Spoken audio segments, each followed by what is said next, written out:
Hello everyone, welcome to exam forum के इस video में हम 13 मई 2020 से करंट अफेयर्स के क्वेश्चन डिस्कस करेंगे। और आज के इस वीडियो का जो पीडीएफ फाइल है आपको नीचे डिस्क्रिप्शन बॉक्स में मिल जाएगा, आप वहाँ से डाउनलोड कर सकते हैं। तो चलिए शुरू करते हैं अब आज का वीडियो। आज का पहला क्वेश्चन है, हाल ही में किस हवाई अड्डे ने भारत और मध्य एशिया में सर्वश्रेष्ठ क्षेत्रीय हवाई अड्डे के लिए स्काई ट्रैक्स पुरस्कार को जीता है। तो हाल ही में भारत और मध्य एशिया में सर्वश्रेष्ठ क्षेत्रीय हवाई अड्डे के लिए स्काई ट्रैक्स पुरस्कार मिला है केम्पे ग्वांडा अंतर्राष्ट्रीय हवाई अड्डे को, जो कि बेंगलुरु में है। यानी कि इस क्वेश्चन का सही आंसर है सी।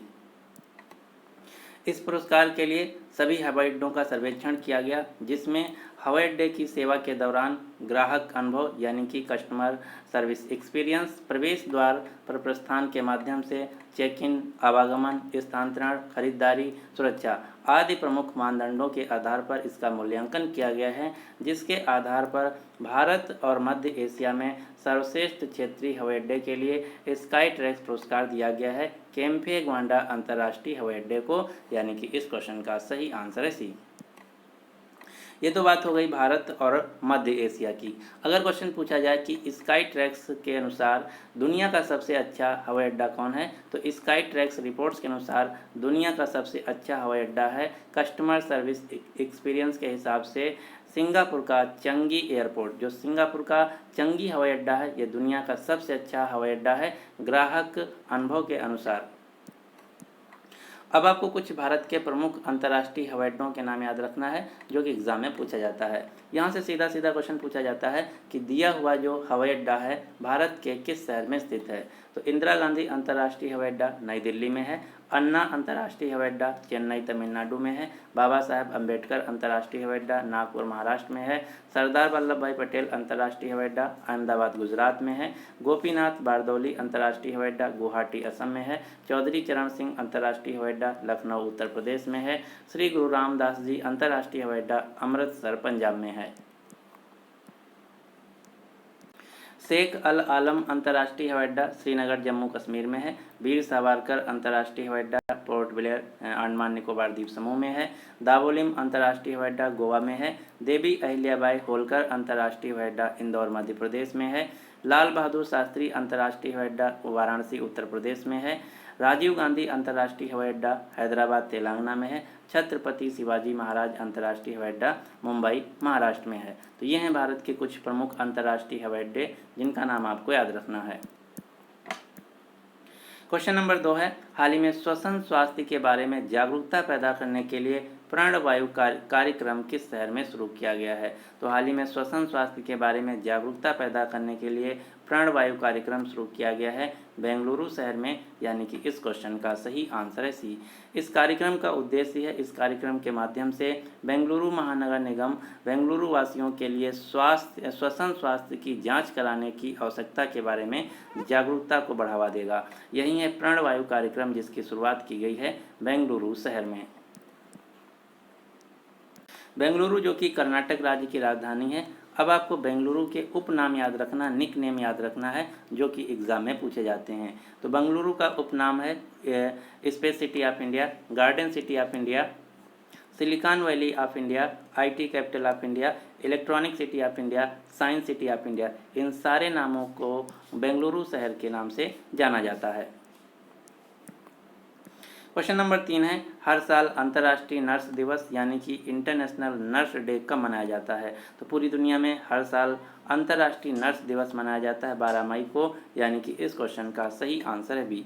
अब हम जानते हैं इसका कारण क्या है कि हर साल 12 मई को ही मनाया जाता है। क्योंकि 12 मई 1820 को एक महान शख्सियत, एक महान नर्स का जन्म हुआ था। इनका नाम था फ्लोरेंस नाइटिंगेल। फ्लोरेंस नाइटिंगेल जिनका जन्म हुआ था 12 मई 1820 को इटली के फ्लोरेंस में। इन्हीं को सम्मानित करने के लिए हर साल 12 मई को मनाया जाता है अंतर्राष्ट्रीय नर्स दिवस। फ्लोरेंस नाइटिंगेल जिन्हें हम लेडी विद लैम्प के नाम से भी जानते हैं, और इनको आधुनिक नर्सिंग यानी कि मॉडर्न नर्सिंग का जनक भी कहा जाता है। इस साल का जो अंतर्राष्ट्रीय नर्स दिवस मनाया गया है, इसका थीम था, इसका विषय था nurses a voice to lead nursing the world to health. तो ये थीम भी आपको याद रखना है। इस साल का जो अंतर्राष्ट्रीय नर्स दिवस मनाया गया ये बेहद खास था, क्योंकि इस साल फ्लोरेंस नाइटिंगेल का वर्षगांठ मनाया गया है, जिसके उपलक्ष्य में इसको यादगार मनाने के लिए विश्व स्वास्थ्य संगठन यानी कि WHO ने वर्ष 2020 को नर्स और मिडवाइफ के लिए अंतर्राष्ट्रीय वर्ष घोषित किया है। क्वेश्चन नंबर 4 है, हाल ही में पूर्व लोकसभा सांसद राजा रंगप्पा नाइक का निधन हुआ है। आपको बताना है कि राजा रंगप्पा नाइक जो कि एक पॉलिटिशियन थे, राजनेता थे, इनका हाल ही में निधन हुआ है। ये किस राज्य से थे? तो ये थे कर्नाटक राज्य से, यानी कि इस क्वेश्चन का सही आंसर है सी। अब ये जो फोटो में देख रहे हैं ये हैं पूर्व लोकसभा सांसद राजा रंगप्पा नाइक जो कि कर्नाटक राज्य से थे। इनका हाल ही में निधन हो गया है। क्वेश्चन नंबर 5 है, हाल ही में किसने central university of Orissa helpline जिसका नाम है भरोसा लॉन्च किया है? तो हाल ही में भरोसा के नाम से central university of Orissa helpline को लॉन्च किया गया है मानव संसाधन विकास मंत्री रमेश पोखरियाल निशंक के द्वारा, यानी कि इस क्वेश्चन का सही आंसर है बी। इस हेल्पलाइन का उद्देश्य होगा कोविड-19 महामारी संकट के दौरान छात्र समुदाय को होने वाली परेशानियों को दूर करना। साथ ही साथ इस हेल्पलाइन के माध्यम से उड़ीसा के सभी विश्वविद्यालयों के छात्रों को संज्ञात्मक तथा भावात्मक पुनर्वास सेवाएं प्रदान की जाएंगी। यही है भरोसा नाम की central university of Orissa helpline, जिसको शुरू किया गया है रमेश पोखरियाल निशंक के द्वारा, जो कि मानव संसाधन विकास मंत्री हैं। रमेश पोखरियाल निशंक का कंस्टिट्यूएंसी है, लोकसभा चुनाव क्षेत्र है हरिद्वार उत्तराखंड। यहाँ पर बात की गई है उड़ीसा की, तो उड़ीसा से हम कुछ क्वेश्चन देख लेते हैं। उड़ीसा राज्य के मुख्यमंत्री हैं नवीन पटनायक, जिनको हाल ही में पेटा इंडिया संस्था के द्वारा हीरो टू एनिमल्स अवार्ड से सम्मानित किया गया है। उड़ीसा राज्य के राज्यपाल हैं गणेशी लाल, राजधानी है भुवनेश्वर। आपको उड़ीसा राज्य से दो मंदिरों के नाम याद रखना है। पहला है जगन्नाथपुरी मंदिर, दूसरा है कोणार्क का सूर्य मंदिर। जो कोणार्क का सूर्य मंदिर है इसको 13वीं शताब्दी में गंग वंश के राजा नरसिंह देव प्रथम के द्वारा बनवाया गया था। उड़ीसा राज्य में Similipal national park, Bhitarkanika national park तथा गहिरमाथा बीच है। जो गहिरमाथा बीच है यह टर्टल के लिए यानी कि कछुए के लिए विश्व प्रसिद्ध है। क्वेश्चन नंबर 6 है, हाल ही में किस राज्य सरकार ने देश की पहली FIR आपके द्वार योजना शुरू किया है? तो हाल ही में देश की पहली FIR आपके द्वार जो योजना है यह शुरू की गई है मध्य प्रदेश राज्य में, यानी कि इस क्वेश्चन का सही आंसर है सी। FIR आपके द्वार जहां पर जिसके माध्यम से सामान्य शिकायतों के लिए तुरंत मौके पर FIR दर्ज की जाएगी। अगर जो शिकायत है गंभीर है तो इस मामले की जानकारी वरिष्ठ अधिकारियों से परामर्श के लिए मांगा जाएगा। यही है FIR आपके द्वार योजना, जिसकी शुरुआत की गई है मध्य प्रदेश राज्य में। मध्य प्रदेश राज्य के मुख्यमंत्री हैं शिवराज सिंह चौहान, राज्यपाल हैं लालजी टंडन। मध्य प्रदेश राज्य की राजधानी है भोपाल। अब हम देख लेते हैं मध्य प्रदेश राज्य के नेशनल पार्क। तो मध्य प्रदेश राज्य में Bandhavgarh national park, Madhav national park, Kanha national park, Panna national park, Pench national park, Sanjay national park, Satpura national park, Van Vihar national park, ये सारे जो राष्ट्रीय उद्यान हैं मध्य प्रदेश राज्य में स्थित हैं। अब आपको मध्य प्रदेश से दो क्वेश्चन और याद रखना है। मध्य प्रदेश जो राज्य है ये भारत में सबसे ज़्यादा फॉरेस्ट कवर वाला राज्य है, यानी कि भारत में जितने भी राज्य हैं उन सभी राज्यों में सबसे ज़्यादा जो वनाच्छादन एरिया है वो है मध्य प्रदेश का।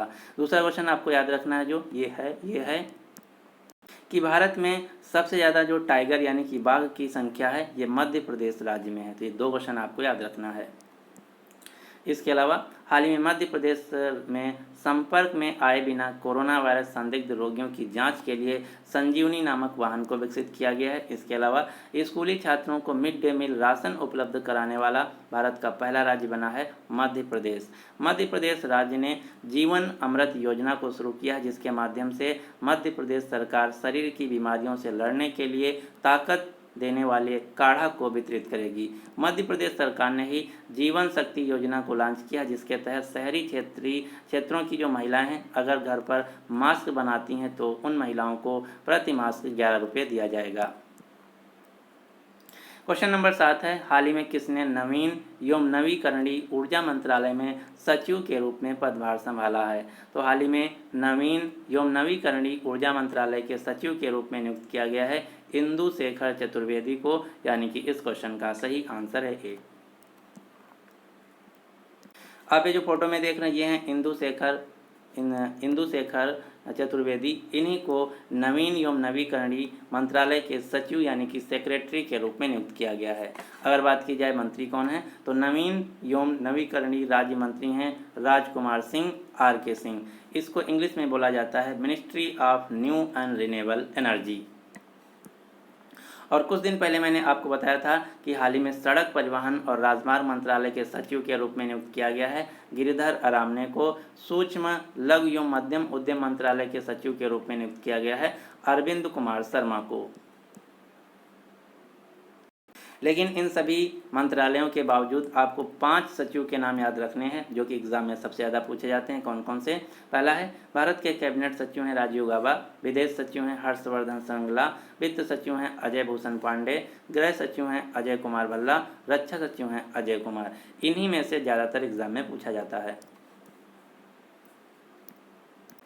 क्वेश्चन नंबर 8 है, हाल ही में किस मंत्रालय ने चैंपियन पोर्टल को लॉन्च किया है? तो हाल ही में जो चैंपियन नाम का वेबसाइट है, पोर्टल है, इसको शुरू किया गया है MSME मंत्रालय के द्वारा, यानी कि इस क्वेश्चन का सही आंसर है सी।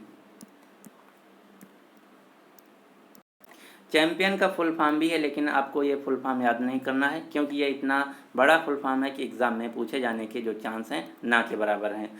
चैंपियन का फुल फॉर्म है creation and harmonious application of modern process for increasing the output of nation strength, जिसका हिंदी मतलब हुआ आधुनिक तकनीक के सामंजस्यपूर्ण अनुप्रयोगों के साथ छोटे उद्योगों को राष्ट्रीय और वैश्विक स्तर पर सक्षम बनाना। यही है चैंपियन पोर्टल का फुल फॉर्म, जिसको लॉन्च किया गया है MSME मंत्रालय के द्वारा। MSME जिसका पूरा नाम है micro small and medium enterprise, सूक्ष्म लघु एवं मध्यम उद्यम मंत्रालय, जिसके मंत्री हैं नितिन गडकरी। जो नितिन गडकरी हैं इस मंत्रालय के साथ ही साथ सड़क परिवहन और राजमार्ग मंत्रालय के भी मंत्री हैं। क्वेश्चन नंबर 9 है, हाल ही में किस पैरा एथलीट ने भारत के पैरालंपिक समिति में पदाधिकारी के रूप में सेवा देने के लिए पैरालंपिक्स खेलों से संन्यास की घोषणा की है? तो हाल ही में दीपा मलिक जो हैं ये पैरालंपिक समिति की अध्यक्ष बनाई जाएंगी, जिसके लिए इन्होंने पैरालंपिक्स खेलों से संन्यास ले लिया है, यानी कि इस क्वेश्चन का सही आंसर है सी। आप ये जो फोटो में देख रहे हैं ये हैं दीपा मलिक, जो कि एक पैरा ओलंपिक एथलीट हैं। इन्होंने ही हाल ही में पैरालंपिक खेलों से संन्यास ले लिया है। क्यों? क्योंकि अब इनको बनाया जाएगा पैरा ओलंपिक समिति का अध्यक्ष, और भारत में एक नियम है कि अगर कोई खिलाड़ी किसी संस्था में अधिकारी के तौर पर नियुक्त किया जाता है तो वो प्रेजेंट टाइम में उस खिलाड़ी खिलाड़ी प्रेजेंट टाइम में कोई खेल सक्रिय रूप से ना खेलता हो, इसलिए इनको संन्यास देना पड़ा। क्वेश्चन नंबर 10 है, हाल ही में किस देश ने रविन्द्रनाथ टैगोर की 159वीं वर्षगांठ के उपलक्ष्य में तेल अवीव शहर में की सड़क का नाम बदलकर टैगोर स्ट्रीट कर दिया है? तो जो तेल अवीव है ये इजराइल देश का एक शहर है। इन्होंने ही अपने शहर की जो गली था उसका नाम बदलकर टैगोर स्ट्रीट कर दिया है, यानी कि इस क्वेश्चन का सही आंसर है ए इजराइल। इजराइल ने हाल ही में रविन्द्रनाथ टैगोर जी की 159वीं वर्षगांठ के अवसर पर तेल अवीव की एक सड़क का नाम बदलकर टैगोर स्ट्रीट कर दिया है। जो रविन्द्रनाथ टैगोर जी इनकी हाल ही में 8 मई को 159वीं वर्षगांठ मनाई गई है। रविन्द्रनाथ टैगोर जी जो कि भारत के महान कवि थे और इनको 1913 में साहित्य के क्षेत्र में नोबेल पुरस्कार दिया गया था, और रविन्द्रनाथ टैगोर जी पहले भारतीय थे जिनको नोबेल पुरस्कार दिया गया था। साथ ही साथ ये पहले एशियाई भी थे जिनको नोबेल पुरस्कार से सम्मानित किया गया था 1913 में। किस क्षेत्र में? साहित्य के क्षेत्र में, इनकी पुस्तक गीतांजलि के लिए। अब यहाँ से एक दूसरा क्वेश्चन पूछा जाता है कि उस व्यक्ति का नाम क्या है, या वह कौन व्यक्ति है जिसके द्वारा लिखा गया जो कविता है 2 देशों का राष्ट्रगान है? तो एकमात्र दुनिया के कवि हैं रविन्द्रनाथ टैगोर जी, जिनके द्वारा लिखा गया राष्ट्रगान 2 देशों में गाया जाता है। भारत का जो राष्ट्रगान है जन गण मन, ये भारत का राष्ट्रगान है, ये भी लिखा गया है रविन्द्रनाथ टैगोर जी के द्वारा। और जो बांग्लादेश का राष्ट्रीय गान है अमार बंगला, अमार बंगला, सोनार बंगला, ये भी रविन्द्रनाथ टैगोर जी के द्वारा लिखा गया है। तो ये क्वेश्चन मोस्ट इंपॉर्टेंट है, आपको याद रखना है। यहाँ पर बात की गई इजराइल की, तो इजराइल से हम कुछ क्वेश्चन देख लेते हैं। इजराइल देश जो कि मध्य एशिया में स्थित एक देश है, जिसके प्रधानमंत्री बेंजामिन नेतन्याहू। इजराइल देश की राजधानी यरूशलेम, जिसे हम यरूशलेम या जेरूशलम दोनों के नाम से जानते हैं। इजराइल देश की मुद्रा है इजरायली न्यू शकील, और इजराइल दुनिया का एकमात्र देश है जो कि ज्यूइश यानी कि यहूदी देश है।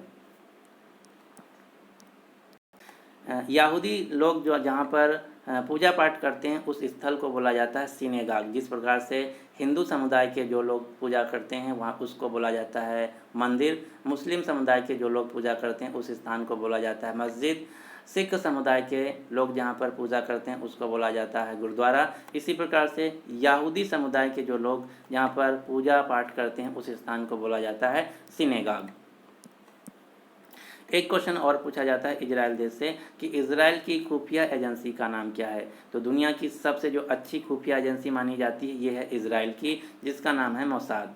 और हाल ही में एक न्यूज़ आई थी कि भारत की सबसे बड़ी जो IT कंपनी है TCS, ये इजराइल का पहला पूर्ण डिजिटल बैंक लॉन्च करेगा 2021 में। तो ये थे आज के करंट अफेयर्स के क्वेश्चन। अब आपके लिए क्वेश्चन क्या है कि हाल ही में किस राज्य ने स्टार्टअप की मदद के लिए 100 करोड़ रुपए का फंड बनाया है। यानी कि इस क्वेश्चन का जो सही आंसर है आपको नीचे कमेंट बॉक्स में देना होगा। अगर आपको वीडियो पसंद आता है तो प्लीज़ इस वीडियो को लाइक कीजिए और अपने सभी दोस्तों के साथ जो किसी भी एग्जाम की तैयारी कर रहे हैं उनके साथ इस वीडियो को शेयर जरूर कीजिएगा। So finally thanks for watching exam forum.